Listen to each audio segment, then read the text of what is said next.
E aí, galera, beleza? Como é que vocês estão? Meus amigos, o dia ontem foi movimentadíssimo. Parece que os petistas perderam a vergonha na cara. Depois da demissão da assessora Daniele Franco por postagem nas redes sociais, ontem foi a vez do presidente da EBC cair.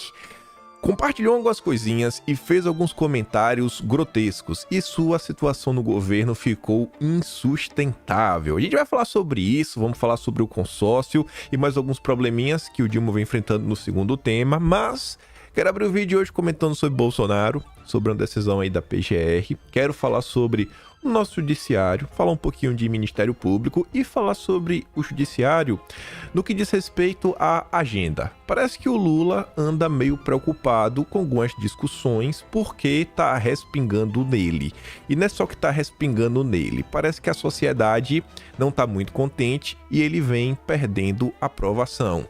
Mas enfim, a gente vai falar da questão ligada à comunicação, falar da queda do presidente da EBC, mais um pouco do consórcio, falar sobre lobby, regulamentações, imposições, patrocínios. Tem umas coisinhas interessantes pra gente comentar hoje, inclusive um vídeo do William Vac, rapaz, que a turma resgatou no passado, que ele tá falando as coisas da Globo. Depois quero falar com vocês sobre CP das ONGs. Saíram algumas notas no dia de ontem que eu acho que a direita como um todo devia prestar atenção, porque, pelo que consta, o governo está muito preocupado com a extensão aí, né? Mais 57 dias de funcionamento. Depois espero dar tempo de falar sobre reforma tributária e algumas coisinhas ligadas à agenda econômica. E no fim, se der tempo, mas acho que não vai dar, tem mais notícias diversas do Brasil do Dilma. Aquele Brasil que deu errado, mas vamos lá. Gente, no dia de ontem, o Estadão nos informou que a PGR pediu que a Polícia Federal investigue 17 milhões em Pix a Bolsonaro. Beleza. A gente comentou esta semana, acho que deve ter 2, 3 dias, uma matéria do Globo, que foi escrita pelo Lauro Jardim, onde ele comentava o seguinte: caso Flávio Dino seja nomeado para a Suprema Corte Brasileira, existe um intocável no âmbito do Ministério da Justiça e Segurança Pública. E quem é? O diretor-geral da Polícia Federal, que, segundo o Lauro Jardim do Globo, é do Lula. Ninguém mexe nele. Enfim, PGR vai pedir para PF dar um bizu na questão do Pix. Aí veja, segundo a PGR, o setor de coordenação de inquéritos nos tribunais superiores da PF, que cuida de investigações sobre autoridades, deve analisar se há conexão entre as doações e a investigação das milícias digitais. Bolsonaro é dos investigados no caso. Abre aspas, por um trecho do parecer da Procuradoria. Mostra-se relevante o encaminhamento da representação à PF para apurar se as informações prestadas nessa apresentação efetivamente possuem conexão com o objeto destes autos. Em especial, se as transações atípicas noticiadas pelo COAF a mencionada CPMI foram realizadas por doadores envolvidos na organização criminosa investigada nestes autos. E aí vejam só. Eu não sei quais são essas doações em específicos. São algumas. Mas olha as palavras-chave que aparecem neste parecer. COAF, mencionadas a CPMI, transações atípicas. Transações atípicas, COAF, mencionada a CPMI. Dá uma olhada aí, PF. Vê se tem alguma coisa errada nestas doações. Não sei se são essas, mas juntando esses três termos, transações atípicas, COAF, mencionada a CPMI, o próprio Estadão comentou em 6 de agosto de 2023 sobre o seguinte: CPMI do dia 8, COAF, vê movimentação suspeita em pequenas doações de Pix para Bolsonaro. Seriam doações atípicas? O que é que a nota dizia? O COAF destacou uma amostra de 16 pessoas que fizeram Pix para Bolsonaro com valores pequenos de 1 centavo até R$2 em transferências apontadas como atípicas e que agora serão investigadas por integrantes da CPMI. 16 pessoas com transferências de 1 até R$2, consideradas pelo COAF como atípicas. E isso era o grande caso para a CPMI investigar? Afinal, qual a relação desses PICs com a CPMI? Isso daqui é um recorte do Atlas de agosto, página 202. E tá lá. Eu realmente queria saber se o aparato estatal, que eu acho que tem muita coisa acontecendo no Brasil, acho que segurança pública, acho que os órgãos de segurança tem muita coisa para resolver. Eu quero crer que não são essas 16 transações atípicas aqui, porque vê, se o cara que doou 1 centavo, um centavo, R$2, olha, bicho, é difícil, é difícil. Mas vamos lá que tem coisas mais preocupantes nesse país. E eu quero comentar sobre esse caso para falar sobre outro. Eu quero trazer esse caso aqui primeiro, porque esse caso ele já teve um desdobramento no que diz respeito a uma possível punição ao desembargador destacado. E eu quero mostrar para vocês uma notícia que saiu ontem de um juiz que ganhou os holofotes no Brasil no mês de maio. Mas vamos lá. Chefe de uma facção na Bahia fugiu horas depois do desembargador mandá-lo para casa. Essa nota, ela faz um resumo, mas não está tão bom quanto um editorial que saiu hoje no Estadão, a gente vai comentar. E diz que ele desapareceu horas depois de deixar a prisão por decisão do desembargador Luiz Fernando Lima, do TJ da Bahia, que concedeu direito à prisão domiciliar para Dadá cuidar do filho, rapaz. Filho autista. Vai lá, cuida do teu menino. Aí vamos dar uma olhada. O Estadão soltou esse editorial hoje. Plantão judiciário a favor do mal. Não vou nem falar de como tá a manchete. Vou falar só do mal. A favor do mal. Que eu acho que é um pouco mais leve. Na terça-feira passada, o CNJ afastou um desembargador do Tribunal de Justiça da Bahia que serviu do plantão judiciário de um domingo para conceder uma prisão domiciliar a um dos líderes e fundadores da maior facção do Estado, chamada Bonde do Maluco. O cara foi condenado por números absurdos. Inúmeros. Só dá uma pausa ali, tu consegue ler. A letra tá também adequado. Aí veja. Ele estava num presídio de segurança máxima. Foi solto. À madrugada. A história é um escândalo. No sábado à noite, dia 30 de setembro, a defesa de Dadá pediu a concessão do regime domiciliar, alegando que ele tinha coitado do filho dele, rapaz. Tava sozinho. Horas depois. Horas. Não é dias. Horas.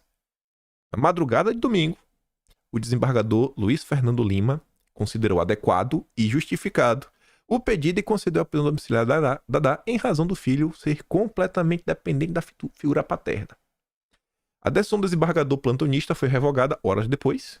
Era um evidente absurdo, mas nosso Dadá já havia sido liberado e não foi mais encontrado. Como era óbvio, Dadá não está cuidando do filho. Está foragido da justiça. O uso do plantão do judiciário para soltar um réu condenado representa um escárnio com a sociedade, com o direito e com o próprio sistema de justiça.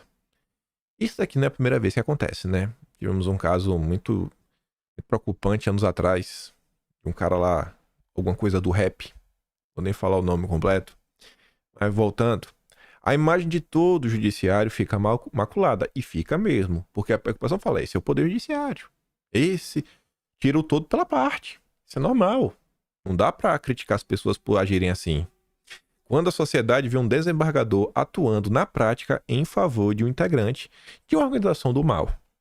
Aí o Estadão vai para os finalmente para falar o seguinte: fez bem em agir prontamente o CNJ, mas não basta afastar o magistrado. Não é só afastar. É preciso concluir o processo administrativo, aplicando de forma rigorosa as penalidades e as demais consequências previstas na lei. E depois fala também sobre rever as regras no judiciário, esse tipo de decisão monocrática no plantão. Mas no plantão, gente, tem algo muito estranho acontecendo nesse país. E aí depois fala o seguinte: o resultado do procedimento administrativo no CNJ não pode ser apenas, como ocorre muitas vezes, a aposentadoria compulsória com salário integral. Isso é premium, não pena. E muitas vezes no Brasil, quando algum membro do nosso poder judiciário, principalmente cargos de renome, juiz, promotores, Quando eles são punidos, muitas vezes a punição é: você será aposentado com o seu salário integral. Você vai ganhar tudo que você ganha sem precisar trabalhar. O que é meio chato, né, quando isso acontece. E por que eu quis trazer essa notícia para comentar sobre outro caso que eu falei para vocês do juiz lá que ganhou os holofotes no mês de maio? A Mônica Bergamo, nossa petista do coração, que escreve na Folha de São Paulo, nos informa que o juiz Apio admite conduta imprópria e desiste da vara da Lava Jato em acordo para permanecer na magistratura. Vocês lembram do caso do Apio? Vocês lembram da denúncia do Apio? Vocês lembram que, inclusive, a denúncia foi feita após ele conceder uma entrevista para a Globo News, onde ele falava sobre a senha de acesso dele, que era LUL, Lu, só faltou o A, né, para ser Lula 22. Lembram desse caso? O juiz Eduardo Apio fez um acordo com o CNJ, o mesmo CNJ que o Estadão está pedindo que puna o desembargador, em que admitiu que teve uma conduta imprópria quando estava no comando da 13ª Vara de Curitiba. Ele cedeu Moro na condução. A polêmica foi porque... E a nota vai comentar sobre isso. O magistrado também concordou em desistir de voltar para a vara e assim se inscrever em editorial para ser transferido para outro local.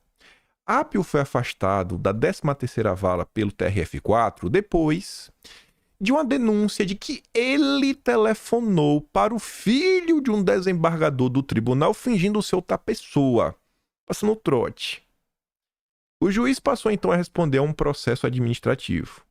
Inicialmente, os desembargadores do TRF4 queriam que Apio admitisse que ele fez o telefonema e que fosse removido da vara de forma compulsória. A gente tá te chutando daqui. Aí fizeram um acordo. No acordo, o juiz apenas admitiu que teve conduta imprópria, sem especificar se ligou ou não para o filho do desembargador. Abre aspas. Não reconheci culpa no caso, afirma o ministro. O que seria uma conduta imprópria neste caso, então? O que foi que ele... Se ele não ligou, se ele não assumiu que ele ligou, qual foi a conduta imprópria? Eu fico me perguntando.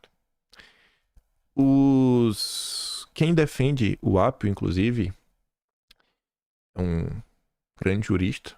Realmente é um grande jurista, não tô sendo irônico.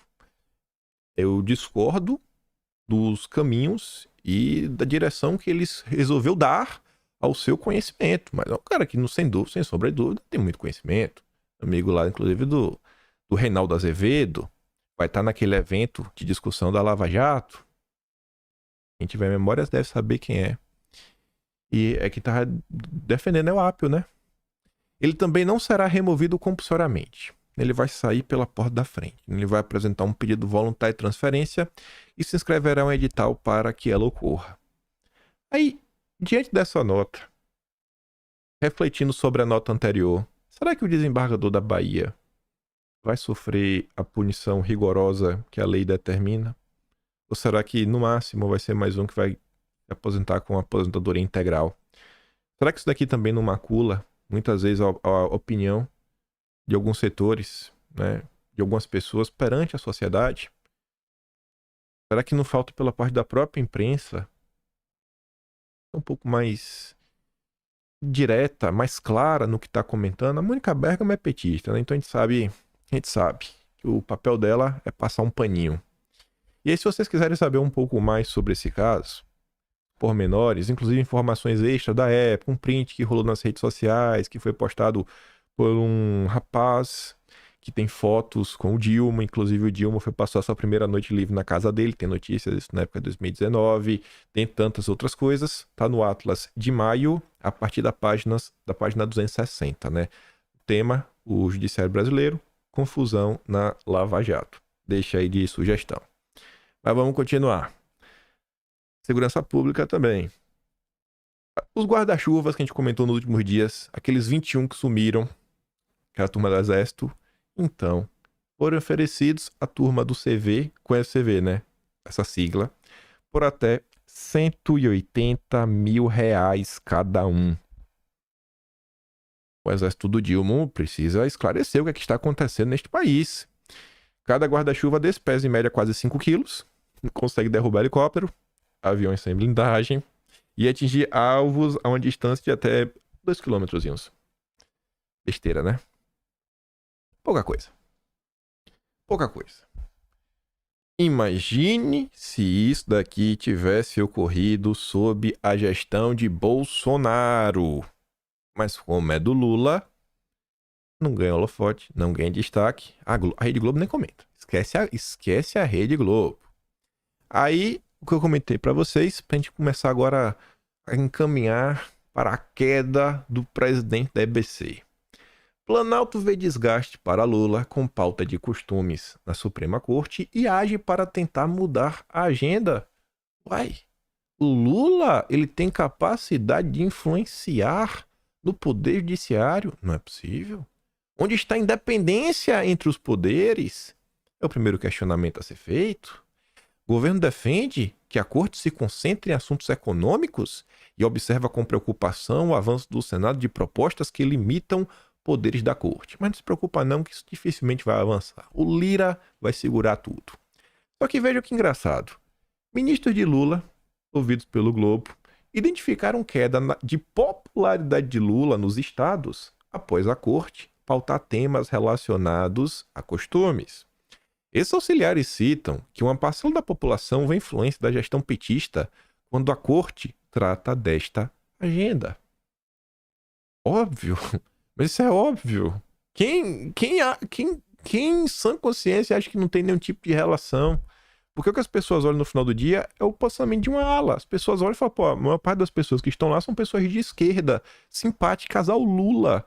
E o Lula tá batendo palmas. Você vê os seus ministros aparecendo, dando entrevistas, falando, é isso aí, tá certo, tem que fazer isso mesmo. Você vê o Randolph Rodrigues falando, ó, se aprovar marco temporal, a gente vai derrubar. Vai declarar inconstitucional, a gente vai judicializar. Então, como é que você não atribui? Só que, qual é o grande ponto aqui? Olha o que eu venho comentando com vocês. O que a gente vem discutindo. Há meses, o governo Lula, ele tem diante de si uma questão insolúvel. Ele tem 2 perfis em sua base. Na verdade, 3. O Lula tem a esquerda e a população que não tem lado que o apoia. E qual é o terceiro grupo, né? É porque a esquerda se divide em 2 alas. Você tem 2 alas na esquerda e o povo apolítico que vota, que abraça o lulismo. E quando você olha para a esquerda, você tem uma ala que acho que está até mais próxima da população, aquela ala mais esquerda raiz, etc., que está preocupado com essa agenda econômica, tipo retornar o financiamento para sindicatos, todas aquelas pautas antigas da turma da esquerda para obter o poder lá naquele caminho, né? Poder voltar a ter o imposto sindical, para voltar a ter manifestação da CUT, etc., tudo mais. A turma tá falando, ó, temos que focar nisso daqui, Lula, tá ruim. E você tem aquela outra ala progressista, ala do Felipe Neto, da Marina Silva, do Silvio Almeida, do Flávio Dino e de tantos outros, que querem porque querem avançar com essa agenda de costumes. Só que essa agenda woke identitária, ela não tem muita aceitação na sociedade. E aí? Se o Lula não abraça, ele vai ser criticado pelos progressistas. Se o Lula abraça, ele vai ser criticado pela esquerda raiz, os comunas, raiz, os marxistas. E agora? Para qual lado ele vai? Então, o problema é insolúvel. É insolúvel. Mas existe um pacto na esquerda de não agressão. Eles vão continuar apoiando o Lula enquanto o Lula for o candidato deles. Mas passou o Lula? Ih, rapaz, esquece. Vai dar confusão. E na opinião também do Planalto, ao entrar em temas que dividem a sociedade, o governo entende que a Corte não contribui para a pacificação do país, porque vê a base bolsonarista se mobilizar para se contrapor às decisões tomadas pela Corte. Uai, tem que ficar de braços cruzados? Toma uma decisão que vai contrária aos valores de um lado, aí esse lado tem que ficar de braços cruzados. Então, a culpa é de quem está pedindo, pelo amor de Deus. Pelo amor de Deus. A culpa é da direita, sempre. E aí, sobre essa questão o governo está preocupado, né, com algumas agendas que contenham o poder judiciário. Gente, não vai rolar nada. Podem ter essa certeza. Tá ali, ó. Planalto e Judiciário contam com Arthur Lira e vem o Pacheco isolado nas pautas ante a Suprema Corte. Aí tá ali. A cúpula da Corte, integrantes do Planalto, apostam num freio na ofensiva contra o Tribunal no Congresso. A avaliação predominante entre os articuladores políticos do governo e uma ala dos ministros é de que Pacheco vai acabar isolado. Isso porque o Lira indicou que não deve levar adiante as pautas que alterem o funcionamento da corte. E vai ser isso daí mesmo. Mas não tem o que questionar. Pode botar fé que o Lira vai garantir a medalha de ouro pro Lula. Até porque o Lira já tá pensando em 2025. O Lira tá indo agora pro seu último ano de presidente da Câmara. Não pode se reeleger. Ele vai querer virar um deputado do baixo clero? Depois de todo o poder que ele obteve ao longo dos últimos anos? Óbvio que não, né? O Lira já tá se cacifando para ser ministro do Lula. Pode anotar. Lirinha, ministro do Lula. Mas vamos lá. Ontem teve ainda a questão da CPMI, votaram o relatório, etc. Tudo mais, obviamente que é votando, não tenho o que falar. E aí, na saída da CPMI, teve uma confusão. E olha que bacana. Eu não sei se vocês vão lembrar. Ano passado, quando Elon Musk comprou o Twitter, que agora virou X, eu já ia comentar com vocês quando foi anunciado que seria implementado o programa Notas da Comunidade. Eu falava, gente, isso aqui vai ser muito interessante. Na hora que isso aqui começar, esse tipo de coisa não é do dia pra noite, né? Você vê a coisa foi indo, mas a partir de março, abril, foi um recurso que você começou a ver por todos os lados no Brasil. E é muito importante porque acabou com o monopólio das agências de fact-checking. Quem nunca viu, inclusive, a própria Rede Globo tomando uma checada, uma verificada nas redes sociais. E essas verificadas são importantes. Você vai ver aqui agora, ó. O Metrópolis posta um vídeo com o seguinte título, de texto. Confusão no Senado tem agressão e acusação de apoio ao Grupo H. Parlamentares comemoravam a aprovação do relatório da CPMI do dia 8 quando a confusão começou. A senadora Soraya Tronic disse que foi agredida. E tá lá o vídeo, a confusão. E aí tomou uma checagem, que tá ali, ó. Um vídeo do momento do ocorrido mostra que a Soraya, ela não foi agredida. Pelo menos, não propositalmente. O vídeo mostra que o senador Rogério Correia, que é do PT, dá um tapa na mão de um homem que segurava um celular. O celular em questão acabou caindo na Soraya. Foi isso que aconteceu. E tem um link pro vídeo. Após receber uma checagem, aí o Metrópolis, né, postou a nota. Deputado do PT bateu em celular que caiu na cabeça de senadora. Vídeo revela que foi um deputado do PT quem provocou queda de celular na cabeça da senadora governista Soraya Tronic. Bacana falar que ela é governista, né? Bacana ver a Soraya, lulista. Se elegeu, né? Uhul, Bolsonaro, PSL 17. E agora tá aí, no colo do Lula. Mas beleza. Esse vídeo eu mando pra vocês no Telegram. Vocês podem dar um bisu. Aí veja. Falando de grupo pagar, etc, tudo mais, o que está acontecendo lá fora. Nas redes, parlamentares de esquerda ampliam críticas a Israel e se descolam do tom de Lula sobre o conflito. Olha só, né? Quem poderia imaginar que a esquerda segue esse caminho? Com isso em mente, antes de falar sobre o Hélio Doyle, que caiu, mais uma queda ao presidente da EBC, vejam que nota do José Casado na Veja. Esse é o nosso consórcio. PT cai em armadilha da extrema-direita no debate sobre o conflito. E qual foi a armadilha? Diz respeito a uma nota do PT e alguns comentários diante de uma confusão que teve no hospital. Vocês devem ter visto isso. Aí fala o seguinte. Em meio à massa de desinformação, já seria temerário atribuir-se a qualquer lado a culpa pela tragédia. Mas não. Sem evidências sobre a origem, né? Estando a 10.300 km de distância, é no mínimo imprudência. A direção do PT, aparentemente, resolveu cair na armadilha de um embate estridente com frações da extrema-direita. Então, a culpa do PT defender o Grupo H é porque é culpa de Bolsonaro. A culpa é de... No final do dia, a culpa é de Bolsonaro. Isso eu tenho que saber. No Brasil, tudo que acontece de errado, a culpa é de Bolsonaro. Esse é o nosso jornalismo profissional. O Estadão até soltou um editorial hoje também. Eles sempre só dois editoriais por dia. Pelo menos 2. E comenta sobre essa questão, essa tragédia do hospital. Falando o seguinte, né? Que saíram notícias do mundo inteiro, no primeiro momento, falando que Israel era o culpado. Aí passou um tempinho, os israelenses, eles mostraram indícios consistentes que, cara, não foi a gente. Não foi a gente. Não veio daqui, rapaz. Ou não veio daqui, e aí? Seja qual for a versão correta dos fatos, o estrago já estava feito. E não foram eles, no final do dia.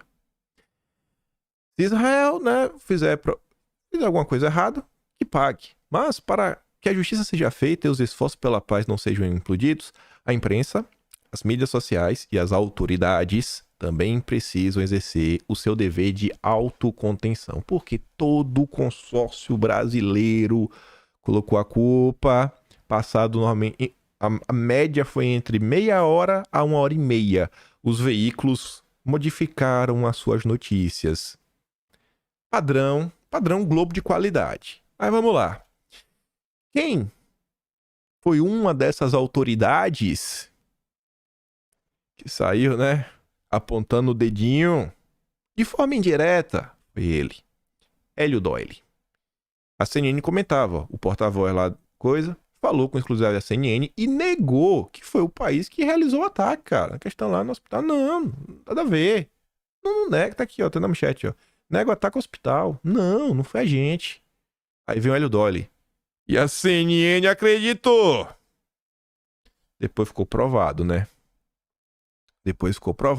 Só que aqui já era um grande indício de todo o ódio que o Hélio Doyle tinha para despejar nas redes sociais. E isso culminou na sua demissão. O presidente da EBC é demitido após repostar mensagem que chama quem apoia Israel idiota. Hélio Doyle foi demitido nesta quarta após fazer uma repostagem em que disse que quem apoia, né, é idiota. Ele repostou o cartunista Carlos Latuf, que apoia abertamente o Grupo H. E tá ali, né? É a gota d'água. Porque nos últimos dias o Hélio Doyle estava descontrolado, mas não conseguia se aguentar. O Poder 360 fez um trabalho muito melhor do que a Globo e fizeram uma matéria exclusiva para mostrar vários tweets, vários. Eu trouxe só acho que 2, mas ele fez vários tweets e repostagens, inclusive aquele da CNN que eu mostrei que tá aqui nessa matéria, mostrando quem é o Hélio Doyle. Quem são as pessoas que o Lula escolhe a dedo para suas estatais. Tem que estar claro. Ninguém neste governo que ocupa cargos, né, altos, um presidente da EBC, um secretário lá do primeiro escalão, todas essas pessoas são escolhidas a dedo pelo Lula. Tem um aval do... Se o Lula não liberar, não assume. Aí tá ali. Lê os tweets controversos do presidente demitido da EBC. Esse aqui tá chamando o pessoal, tá comprando com bigode. Tipo o Noblar, né? Você pode dar uma lida. Eu me recuso a ler. Aí aqui tem um RT que ele deu. Aqui não foi nem em relação a questões internacionais, mas eu tirei aqui a imagem, porque acho que a imagem é desnecessária. Laurinha, vocês devem conhecer, filha de Bolsonaro, fez aniversário, fez 13 anos. E aí o povo postou assim um videozinho. Alguém fez um videozinho, deve ter postado algum history no Instagram da vida, aí circulou. Foi o suficiente pra começar a atacar a menina. Aparece ali o José de Abreu, alegria contagiante, impressionante. E o Hélio Doyle tá ali compartilhando. Isso essas são as pessoas que o Lula escolhe a dedo. Pessoas que ficam caçoando a menina de 13 anos. Essas são as pessoas que o Lula escolhe a dedo para ocupar cargos do alto escalão da máquina pública. Vamos falar que também é um caso isolado, como foi o caso lá da assessora Daniele Franco. E aí, como eu lembrava que a EBC teve várias, como podemos falar, né, controvérsias ao longo do ano. Controvérsias? Nem sei se essa palavra existe. Teve vários comportamentos polêmicos ao longo do ano. Eu falei, cara, vamos relembrar algumas coisas que eu acho que vem bem a calhar. Porque olha o comportamento do cara no Twitter. Imagina quando não estamos vendo o que o Hélio Doyle estava fazendo. Junto a ele tem números escolhidos a dedo pelo Lula. Aí você vê, ó. Aqui tá no Atlas de janeiro, página 23. Governo Lula e todos, Janja Padilha e mais usam pronome neutro em eventos oficiais. A nota do UOL, né? Falava em linguagem neutra, reaparecia numa nota da EBC. Diante da repercussão, o presidente da entidade veio a público. E ele veio a público para falar o seguinte, ó. Novo presidente diz que a EBC não adotará a linguagem neutra. Por enquanto. Por enquanto. Será que não vai mesmo? Será que não iria? Ou será que só não fez por causa da repercussão negativa? Porque ao longo dos meses, diversas coisas a EBC fez, aí depois voltou atrás. Por quê? Porque pegou mal. Você vê, 1º de fevereiro, página 17 do Atlas. Indicado para a EBC, defende tratar impeachment de Dilma como golpe em rede estatal. O Hélio Doyle não só tem opiniões bem controversas sobre os assuntos recentes, como, na visão dele, o que aconteceu com a Dilma é um golpe. Golpe. Ali, ó. O jornalista Hélio Doyle, 72 anos, afirma que se depender dele, o impeachment da Dilma será tratado como golpe pelos veículos da organização. Essas são as pessoas que o Lula escolheu a dedo. Tava óbvio que iria dar errado. Com o Hélio Doyle à frente da EBC, quem foi contratado também para trabalhar na empresa estatal foi o publicitário Jefferson de Oliveira Monteiro, criador do perfil Dilma Bolada. Aqui está comentando sobre isso. E na página seguinte do Atlas, né, aqui já é no Atlas de março, você pega na página 21, tá relembrando um escândalo do ano de 2017, em que o publicitário, né, foi citado. Mas enfim, avançando um pouquinho mais no tempo, ainda no Atlas de março, a primeira-dama Rosângela Silva estreou como apresentadora da TV Brasil, emissora pública mantida pela EBC, que, de acordo com a Constituição, deveria ser independente do governo. Em um desvirtuamento da empresa, Janja entrou falando sobre ações do presidente Lula. Depois o Metrópolis também comentou. Janja apresenta programa produzido pela TV Brasil e cita Lula e seu governo em pelo menos 7 momentos. Papo de Respeito abordou o combate à violência contra a mulher e foi transmitido nas redes sociais da emissora estatal. Está na página 52 do Atlas de março. Aqui ficou fora de ordem. Aqui foi de janeiro também. Tá ali, ó. Governo Lula mantém TV Brasil como emissora chapa branca. Não seria apenas a atuação de Janja. Não, que essa matéria acho que tá com a data errada. Mas essa matéria aqui é para ser de março. Não seria apenas a atuação de Janja como garota propaganda de Lula que a emissora apresentava. Outras transmissões também marcaram a divulgação do governo na emissora pública. Aqui aqui também março. Em março a EBC apareceu em todas. Grupo de funcionários da EBC se constrangeu com live de Janja que não deve voltar ao ar. Governo usa canais oficiais para promover Janja e ironizar Bolsonaro. Tudo matérias da época. Será que não já era um caos anunciado? Teve que esperar até o presente momento para ver, pô, não dá para manter o Hélio Doyle na frente da EBC? Essas são as pessoas que o Lula escolhe a dedo. Ainda em março a EBC tava demais. TV Brasil prepara especial sobre a ditadura em contraponto à gestão Bolsonaro. Além de apresentar filmes, né, Leo? A Folha dava palco à mais investida do PT, noticiando que, abre aspas, a TV Brasil prepara uma programação especial sobre o golpe de 64, longas como O Dia que Durou 21 Anos, Missão 115, Tempo de Resistência e outros filmes lá, serão exibidos e debatidos por nomes como o comunicador Felipe Neto e a historiadora Heloísa Starling. Então, não só filmes com viés ideológico, quem sabe fazer um revisionismo enquanto a história do seu lado, como ainda chamavam o nosso grande Foca. O Foca. Aí não para. Ainda em março, jornalista Cristina Serra deixa de publicar coluna na Folha de São Paulo. A Folha da Mônica Bergamo, que passa pano pro PT. Ela deixava de trabalhar na Folha porque estava indo trabalhar na EBC, na empresa estatal. Governo do amor.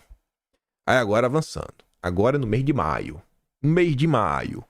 O mesmo Hélio Doyle que fala o que falou agora, nos últimos dias, sobre o conflito internacional. O mesmo Hélio Doyle, que acha que o que aconteceu com a Dilma foi um golpe, é este mesmo Hélio Doyle que aparecia na Veja falando que, para a chefe da EBC, emissoras de TV criminalizam o MST? Como assim, rapaz? É um absurdo. Tá ali, chefe da EBC, Hélio Doyle, dizia que emissoras de TV criminalizavam o MST por conta dessa sua declaração, entrava na mira da CPI da Câmara, conforme relatava a Veja. Ele havia defendido em uma entrevista de que o jornalismo da emissora estatal deveria ser usado para mostrar os fatos positivos do movimento. Segundo ele, as emissoras de TV criminalizavam o movimento justamente por não destacarem as coisas boas do MST. O cara escolhido a dedo pelo Lula queria usar a EBC para fazer lobby. Desculpa, usar a EBC para fazer lobby para o MST. Está na página 85. Aí avançando um pouco mais. Em julho, a EBC muda a regra e abre margem para ampliar o loteamento político. Se o cara que está no topo, escolhido a dedo pelo Lula, pensa dessa forma, imagina quem está abaixo. Imagina quem está abaixo. Não precisa nem comentar. Página 10, Atlas de julho. Avançando um pouco mais. Agosto. Página 20. Presidente da EBC. Não queremos novelas da Record. Vamos ali para baixo. A respeito dos interesses da EBC, Doyle comentava que, abre aspas, que é o que está na matéria do Metrópolis. A Globo não vende novelas. Ela mesmo já faz a retransmissão no Vale a Pena Ver de Novo e no canal Viva. Da Record, não queremos comprar. São aquelas novelas bíblicas. A Band vende caro e não tem nada bom. Na esteira da nota do judiciário que o Lula está preocupado com alguns assuntos de costumes, o que falar disso daqui, hein? Olha que notícia bacana. Você junta o que o Hélio Doyle está falando sobre o conflito, sobre o grupo H. Você junta isso com esta nota que ele não gosta das novelas bíblicas. Ele não gosta da Bíblia. Ih, rapaz, Hélio Doyle. Você vê como são as coisas? Você vê? Quem lembrava disso? Quem lembra? Eu lembro, porque aqui estava no Atlas. Eu peço isso daqui, eu primeiro botei Hélio. Aí eu vi que aparecia nos Atlas com a palavra Hélio, depois eu botei EBC. Isso aqui é uma boa, né? Você junta 2026, você fala, vejam. Eu espero que até lá as coisas estejam resolvidas no mundo, né? Aí você fala aqui, ó, o Lula escolheu a dedo das pessoas. Veja o que o Hélio Doyle já falava sobre a Bíblia aqui, ó. Veja o que ele falou quando foi demitido. Veja o que ele já tinha dito da MST, o que ele já tinha dito da Dilma. Ainda no Atlas de agosto, página 31, EBC aumenta comissionados em 30%. Tenta bombar a live de Lula, mas a audiência flopa. Novela bíblica não pode, mas utilizar uma estatal pra bombar a live do Lula, aí pode, né? E aí, anteontem, um dia antes da sua demissão, o Paulo Pimenta, que é o chefão aí da coisa toda, que é o ministro, né, da SECOM, Brasil terá 100 novas emissoras sob o guarda-chuva da estatal EBC. Tu já imaginou? Aí tava lá, estatal está em acordo de cooperação com a Associação Nacional dos Dirigentes das Instituições Federais de Ensino Superior e 31 universidades federais para a operação de 72 novas emissoras. A lista inclui a UFRJ, a UFSCar, a UFSB, que terão seus próprios canais de televisão sob contrato com a EBC. Segundo a SECOM, outras 3 instituições deverão assinar acordos similares com a estatal em breve, com a intenção de operar em parceria 28 estações de rádio ou TV, totalizando 100. Imagina as ideias que serão propagadas, né? Imagina como é que não vai ser. E ainda que você fala assim, mas isso daí nem vai ter audiência. Nem vai ter audiência, ninguém vai ver. Só que pensa no seguinte, gente. Ainda que não tenha audiência, e ainda que não tenha nenhum tipo de ganho financeiro para quem trabalhar nessas TVzinhas pequenas, talvez até pode ter um ganho financeiro, né? Talvez possa ser, inclusive, uma ótima justificativa para a universidade usar para falar, eu estou pagando essas pessoas porque temos um canal de TV. Você cria mais um cabidinho de emprego. Mas, independente disso, pense em outro aspecto. Você pega aqui o próprio canal. Olha o meu primeiro vídeo. Olha os vídeos ao longo do tempo. Recursos novos que eu fui aprendendo, utilizar uma coisinha ou outra. Melhoria disso, melhoria daquilo outro. Aprender se quer conectar um microfone no computador. Nada, nada. Nada, nada. As universidades estão dando toda essa expertise, né, da parte técnica para os seus militantes que podem treinar. Fala aí, o cara vai pegando desenvoltura, vai pegando o time, para depois, quem sabe, tentar saltos mais altos. Acho que a esquerda brinca em serviço. Veja como são as coisas. Antes só de avançar aqui, voltando todas essas notícias que tá no Atlas, eu tenho de coração que vai chegar 2026, a turma sequer vai lembrar o que aconteceu no ano anterior, 2025. E nós vamos estar aí. Então, eu quero deixar um muito obrigado a todos vocês que permitem que esse projeto se mantenha. Eu não tenho como fazer sozinho. Preciso contratar pessoas. Só é possível graças a vocês. E eu acho que é um material que não só tem as notícias lá, como tá tudo com link bonitinho. Tem coisas que estão além da imprensa, como foi o caso lá do Apio. As informações que ficaram restritas ao Twitter, que a Globo abafou. Então, eu acho que as pessoas vão entender, quando o tempo passar, a força da narrativa e das informações que tá no Atlas. Deixa chegar em 2026. Tiver 48, quase 48 edições. O resumo dos 4 anos. Vamos ver quem vai se lembrar de mais fatos do que aconteceu no Brasil e como vai ser mais simples, né, na hora de juntar informações do passado para mostrar, olha os erros do PT, tá aqui, ó. Tudo bonitinho. Vamos lá. Unidos venceremos. É o melhor? Assim, tá tendo um português perfeito? Não tá. Tem erros? Considera, tem. Podia ser melhor? Podia. Mas tá feito. E eu acho que não tem nenhum trabalho historiográfico no Brasil que chegue nem no chulé. Não, viu? As tia do Zap estão mandando bem, né? Tem minha mãe, tem minha tia do Zap, a Gabriela, tem um Texugo, que é lá também. E eu revisando tudo, né? A Mariana que faz a edição. Mês passado demorou, esse mês vem no tempo. Mas vamos lá. Vamos ainda falar mais do consórcio. Falei que também queria falar do patrocínios. Samuel Puncher, do Metrópolis, ele veio nas suas redes ontem comentar o seguinte: eu já achava esquisito para a profissão uma galera que se prestava a fazer assessoria gratuita de governos, quando deveria estar cobrando governantes. Será que todo mundo que tá aí da esquerda tá apoiando de graça? Será? Com Bolsonaro eu sei porque, sim, nunca provaram nada e reviraram de cabo a rabo, busca e apreensão. Meu amigo, se tivesse alguma coisa, eles tinham revelado. Tinham revelado. A gente vai chegar lá, calma. Mas aí uma parcela evoluiu e passou a divulgar informações de um grupo que toca o terror como notícia. Vai entender. Parte desse fenômeno é explicado por coisas que eu vi pessoalmente. Pessoas que entraram na faculdade como seres humanos normais e saíram de lá como repetidores sem filtro de propaganda política. Isso tem um reflexo péssimo das redações, mas um dia eu discorro mais a respeito. Todo mundo sabe que isso está acontecendo. Talvez não os seguidores dele.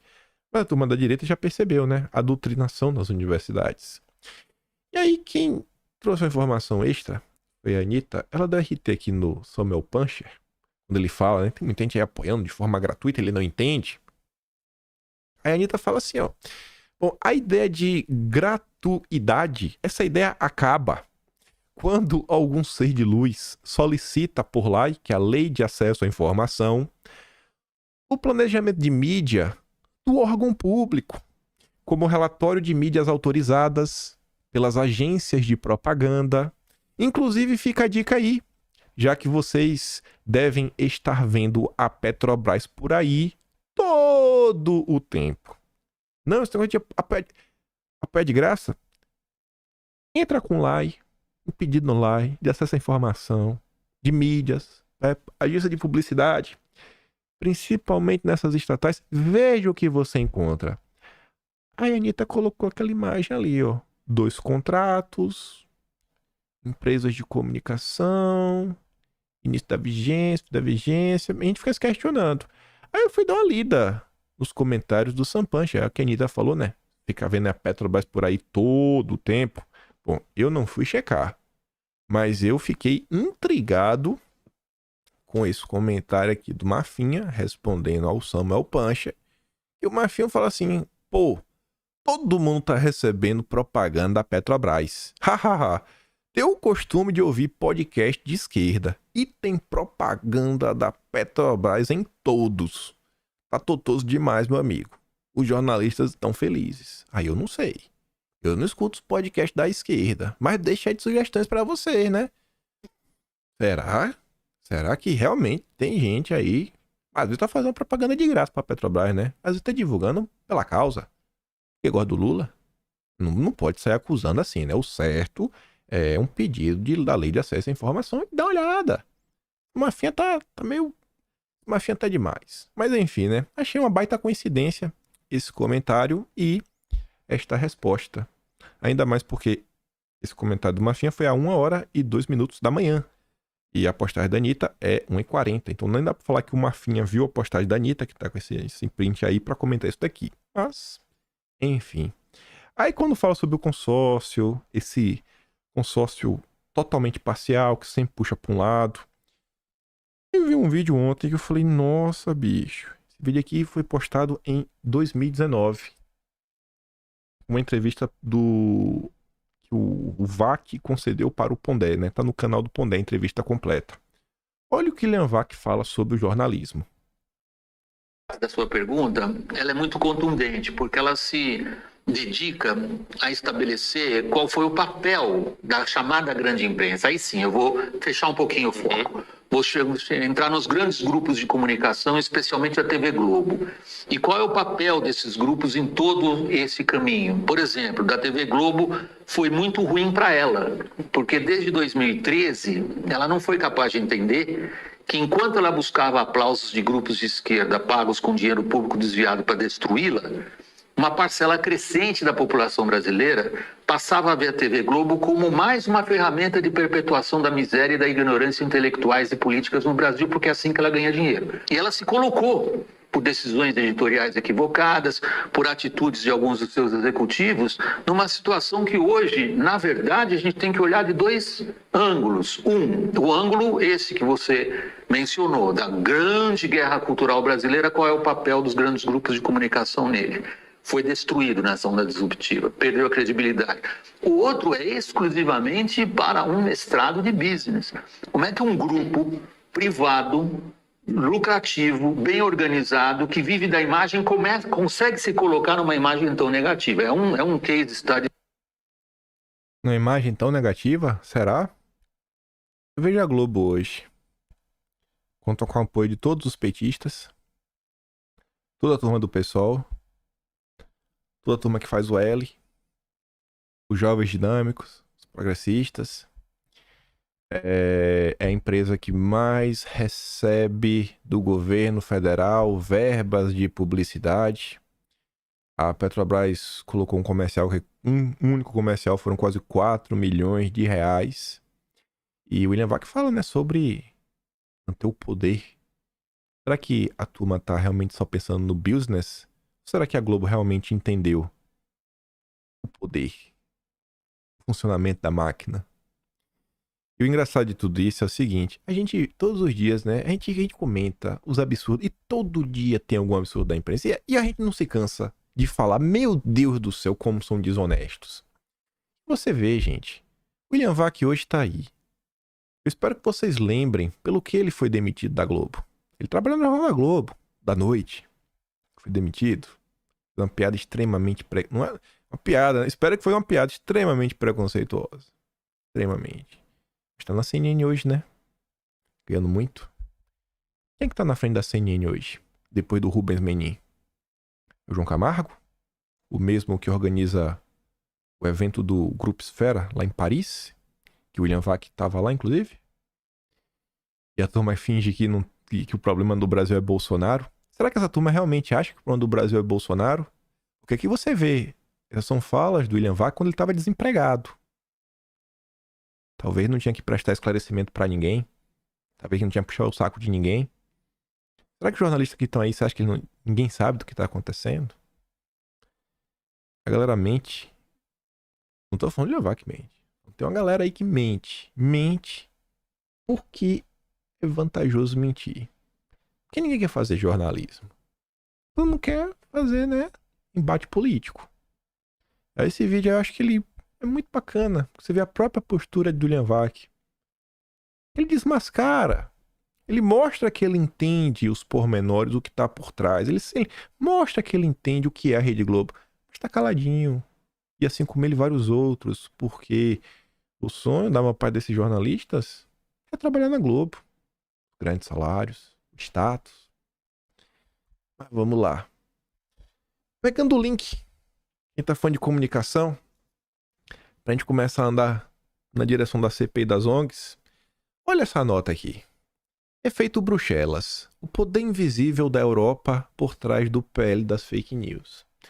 Uma matéria longa que um mestrando aí que escreve no UOL fez, blá blá blá, papapá, para contar como a União Europeia interfere na agenda de vários países do mundo inteiro. Aí ele fala o seguinte, que na versão de maio de 2023, do PL 2630 do Orlando Silva, existem 25 menções ao DSA que constam na justificativa do PL. O DSA é a PL das fake news da Europeia, né? É o projeto de regulamentação das redes europeu. É o DSA. Aí, olha que engraçado. A influência regulatória da Europa é teorizada por Anu Bradford no livro Efeito Bruxelas, em que ela argumenta que a União Europeia exerce um poder unilateral como agente regulador internacional. E isso se manifesta por duas formas. Primeira forma, o efeito de fato, em que empresas em conformidade com os padrões europeus exportam as regras para outros países. Tradução, Agenda ESG. Como é que é a Europa? Como é que os... E aqui nessa Europa, os Estados Unidos também.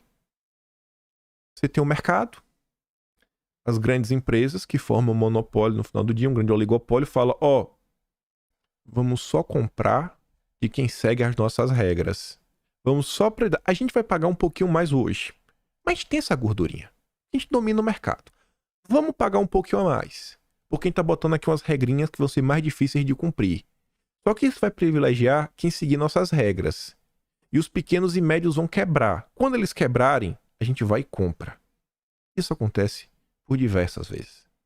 Diversas vezes. E assim eles avançam com a agenda. É o mesmo esquema de avançar com a agenda ESG através do mercado financeiro. Um monte de empresa, um monte de grupo impõe a regra. Tipo uma Febraban da vida também, que não é nenhuma autarquia nem nada e fica impondo um monte de tipo de regra. E a turma exporta. Tem lá de fora. O pequeno e o médio nunca tem voz nesse tipo de discussão. E o segundo efeito de pressão internacional que se faz, por meio do efeito de júri, ocorre quando legisladores de outros países utilizam um padrão europeu para criar regras locais. Esse é o pior de tudo. Esse é o verdadeiro vassalo, onde ele importa a regra de outro país para sua própria legislação, para viver de acordo como os colonizadores desejam. E aí eu quero comentar sobre isso para falar sobre isso daqui. Esse é um caso que se encaixa no primeiro, o efeito de fato, quando as empresas exportam. A Europa recentemente colocou uma regra para eles, que é a due diligence.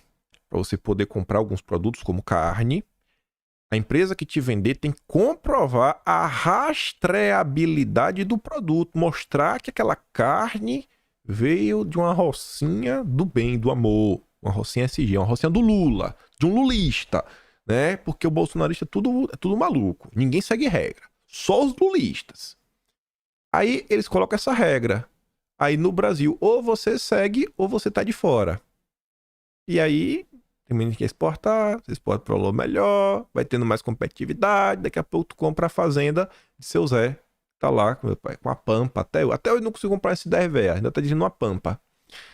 Rastreamento bovino pode ser elo para soluções sustentáveis. Rastreamento, você rastrear o boi, um custo extra. O cara às vezes não tem dinheiro para comprar um boi, mas os ricos já estão querendo rastrear o boi. A rastreabilidade da carne bovina tem um potencial de ser o elo entre o desejo de reduzir a pegada do carbono e a necessidade de combater o desmatamento. Por que eles falam de desmatamento quando falam de produção de carne? Porque a fronteira agrícola está expandindo. Cada vez você tem mais fazendas, mais fazendas, mais fazendas. Ou seja, se você coloca a rastreabilidade, Vai dificultar que as pessoas continuem expandindo. Vai dificultar. Porque é um custo a mais. Aqui não é só a questão do gado da terra irregular. É um custo a mais também. E segundo ponto, reduzir a pegada de carbono. É duas coisas em uma só. E aí eu tava conversando com algumas pessoas que transitam bem no agro. E o cara me falou uma coisa que ele ficou pra mim bem assim. Eu falei, irmão, ele usou a linguagem que se fala na rede social. Ele falou assim, ó, você tem que tomar a Red Pill do agronegócio. Eu falei, como assim? Ele falou assim, ó, não fica achando que no Brasil o agronegócio é uma coisa só. Não é. Os grandes latifundiários brasileiros, eles querem essas regras. Porque eles já estão em posições de grande destaque. E muito poder. Então, quanto mais regra tiver, os grandões, eles vão lavar a jega. Eles estão pensando dele. Aí ele tava me falando, tu acha que quando se discute mercado de carbono, tu acha que parte do agro votou a favor por quê? Porque eles estão pensando em utilizar parte daquela terra que eles têm que preservar, aqueles 20 a 80%, dependendo da região do Brasil, que o cara tem que preservar, eles estão pensando em usar aquilo ali para conseguir um extra. Porque eles têm terra. Eles têm terra que dá pra usar isso daí e gerar uma compensação. Eles estão pensando neles. Vai aumentar, mas vai aumentar para todo mundo. E eles vão ganhar ainda mais dinheiro. E a força do lobby. Porque no final do dia, quem ajuda a eleger grandes deputados, senadores, são esses grandes latifundiários. O agronegócio do interior, aquele agro familiar, que passou do avô pro pai, do pai pro filho, tá lá o povo vendo na rocinha, tem um manejo pequeno. Esse daí não tem voz, não. Esse é um agro.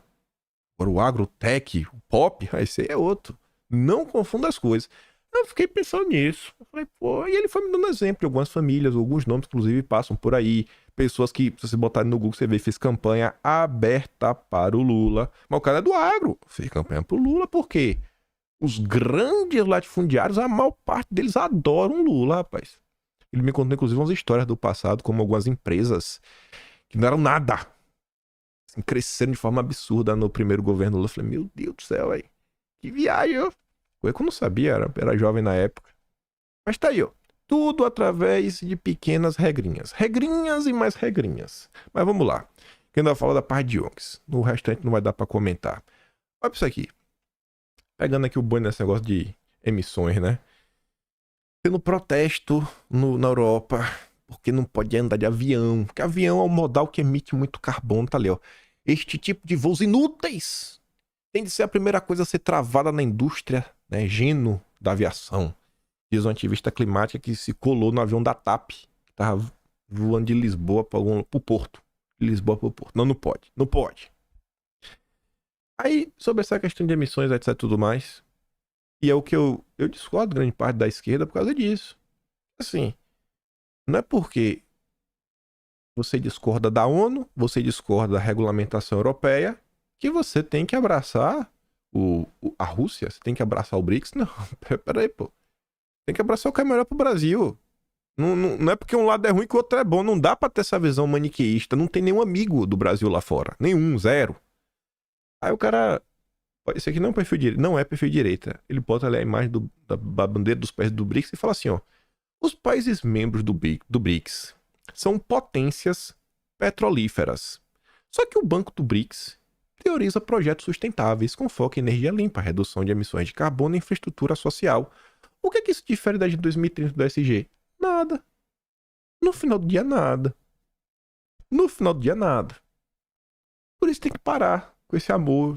Ai, por um lado pelo outro. Tem que começar a olhar pro Brasil. O que vai ser bom pra nação. Olha onde a turma do Lula tá, ó. Esse aqui é perigoso. Tem que ficar de olho nesse cara aí, ó. Elia Jabbour. Lula mandou pra ficar lá auxiliando a Dilma. Tá lá palestrando sobre a nova Rota da Seda. Aparecendo aí na entrevista que ele concedeu, né? Pra um grupo lá de grande. Tá ali, ó. Lá em Pequim. Elia Jabbour. É de olho. Mas vamos lá. Falando da CPI das ONGs propriamente dita. Essa é uma notícia que eu achei muito interessante. Falando o seguinte. Nas costas de Jacques Wagner. Caiu sobre do governo, o Jacques Wagner, a responsabilidade pelo fracasso do governo de impedir a prorrogação da CPI das ONGs. Ou seja, Lula não queria. Se o Lula não quer, eu acho que a gente tem que querer. A preocupação é que, com o fim da CPI do dia 8, os esforços da oposição e a atenção se voltem para a comissão, que trata do dinheiro público destinado a ONGs que atuam na Amazônia. O Lula não quer que as pessoas deem repercussão para a CPI das ONGs. Aí eu pergunto, o que é que vocês vão falar? Vocês vão ficar preocupados com lá fora ou vocês vão ficar preocupados com as revelações da CPI das ONGs? O Lula não quer que você comente sobre isso. O Lula não quer que isso aqui ganhe repercussão. Você vai ajudar o Lula ou você vai dar repercussão para a CPI das ONGs? O que eu sei é que ontem, logo de manhã cedo, Eduardo Bolsonaro fez um post muito interessante. Vou mostrar mais, né? Então vamos ver ele aqui expandido. Eduardo Bolsonaro falou o seguinte, ó. A diferença de um governo que defende os interesses dos gringos, das ONGs, para outro que defende o dos brasileiros. Ele postou essas duas notícias. 2023, era Lula. ONG ligada à Marina recebeu 35 milhões do Fundo Amazônia e gastou 80% com consultorias e viagens. Isso era Lula. Era Bolsonaro. Travado desde 2019, Fundo Amazônia congela 1,4 bilhões para 40 projetos ambientais. Aí Eduardo falava assim, ó, o fundo das ONGs esquerdistas. O fundo Amazônia, com doações dominadas por Noruega e Alemanha, é um duto para ONGs que pouco tem a ver com conservação da floresta, mas sim uma maneira de envio de dinheiro para aqueles que defendem os interesses estrangeiros e não do Brasil. Isso é grave. Uma ministra recebendo dinheiro de estrangeiro para usar o seu cargo contra os interesses dos brasileiros. Tira tema, Lula versus Bolsonaro. O governo Bolsonaro apenas queria participar da gestão, da destinação dos recursos em seu próprio território, ou seja, exercer a soberania nacional. Mas isso foi o que bastou para que os zongueiros gringos congelarem o fundo. Bolsonaro, esse cara, deixa eu só ver para onde o dinheiro está indo. Não. Só porque Bolsonaro queria ver o que iam fazer com o dinheiro. Não. Vai ter dinheiro, mas não. Estranho, hein, gente? A CPI das ONGs no Senado tem feito um bom trabalho, mas propositalmente pouco coberta pela imprensa. A Globo tem raízes com a WWF, tem mesmo. Um dos filhos do Marinho foi vice-presidente da WWF no Brasil. E outras ONGs, apenas para cotar um dos motivos para isso. Que neste relatório vê um belo PL para regulamentar as ONGs, tal qual ocorre em países de primeiro mundo, e acabar com esta pouca vergonha que ninguém fiscaliza e tudo pode. E depois ele posta de novo, antes sou da Marina.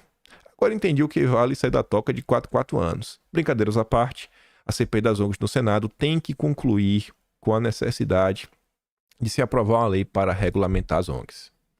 E aí, pegando aqui o barco da Marina, mordomia. Marina usa jatinho da FAB até para voo de 25 minutos. 25 minutos. E tem que usar jatinho, rapaz. Pô, Marina. Ela já decolou pelas asas dos jatinhos da FAB por 22 vezes em 10 meses. Mesmo para curtir mais distância entre Brasília e Goiânia, que Marina, em 11 de agosto, fez decolar um jato da FAB para voar por 25 minutos. Essa é a nossa tartaruga ninja. E é isso. Vou mandar para vocês o vídeo do William Vac. Vou mandar também aquele vídeo do Rogério Corrêa dando tapa no celular, lá no Telegram. Lembra, vote em mim no iBest. Me ajuda a derrotar o consórcio. Tô contra a Sandra Nemberg. Você quer que a Sandra Nemberg... Acho que tá na Globo ainda, né? Se não tá, mais era. Tô contra ela e contra um cara do canal de esquerda do Galãs Feios, que eu não sei o nome dele. Não sei mesmo, queria lembrar agora. Henrique Maldonato, acho que é uma coisa dessa. Enfim, não sei. Algo assim. Acho que é Henrique Maldonato. O link tá aqui na descrição do vídeo. Só dá pra votar uma única vez. Vota lá. E se gosta do meu trabalho, seu nome no canal. Tem um botão de valeu. Tem um peito na descrição. Tem o Atlas brasileiro, kimpaim.com.br, o maior registro historiográfico deste Brasil. Tudo organizado por tema, ordem cronológica, tudo com imagens, link, vídeos. Você clica, acessa. Sensacional. E é isso. Compartilhe o vídeo. Volta amanhã. Volta. Eu quero estar aqui e quero ver vocês. Que grande beijo, abraço, tamo juntos. Valeu, meus amigos. Fui!